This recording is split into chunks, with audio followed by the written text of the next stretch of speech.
eyes are on the president of Nigeria. He is an astute, consummate politician, but he doesn't realize that there's a global problem that he's dealing with. In order to become the president of Nigeria, nobody can argue there were deals that went on. And in an essence, what he did was that he, more than anybody else, realized that there are many factors to the Hydra. In terms of the kinetics, apart from the Fulani, the Boko Haram, the ISWAP controlled, Ansar, Lakurawa and Co. And what he did was to play them against each other so that he You could are get a seat in alleging the that presidency. President Tinubu had a deal with the terrorists. What's the evidence? Some people will say that. Okay, let me give you talk. Let me evidence just give do you, you have? let me throw you one quickly. People don't realize that the Mandela bombing in Niger State, the Catholic church that was bombed in Niger State, the fellow who headed it actually was in Lagos, in Snake Island, 2 days, 3 days, and then traveled to northern Nigeria to take his team to execute. What does that tell you? Now, when he got into police custody, he was arrested and he miraculously escaped. When he escaped miraculously, where was he rearrested? Where did he take up refuge?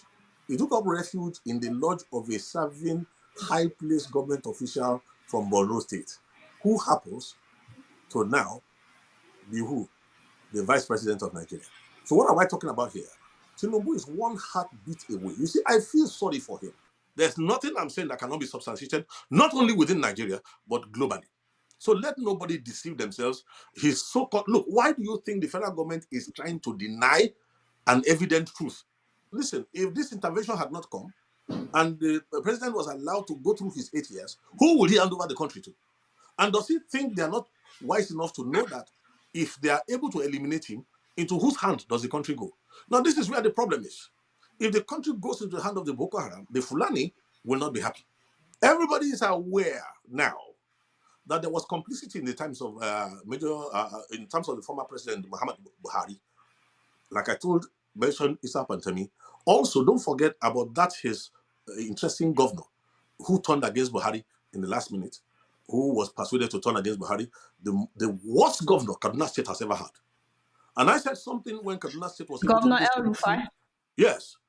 Look, let's not even go there. Go and look at his tweets in the earlier years. Go and look at his own open admission on television that he left Nigeria to neighboring countries with money to go and sponsor the terrorists who had come to kill in Nigerian territory. Why did they have that kind of confidence then? Was because they knew they had entered governance.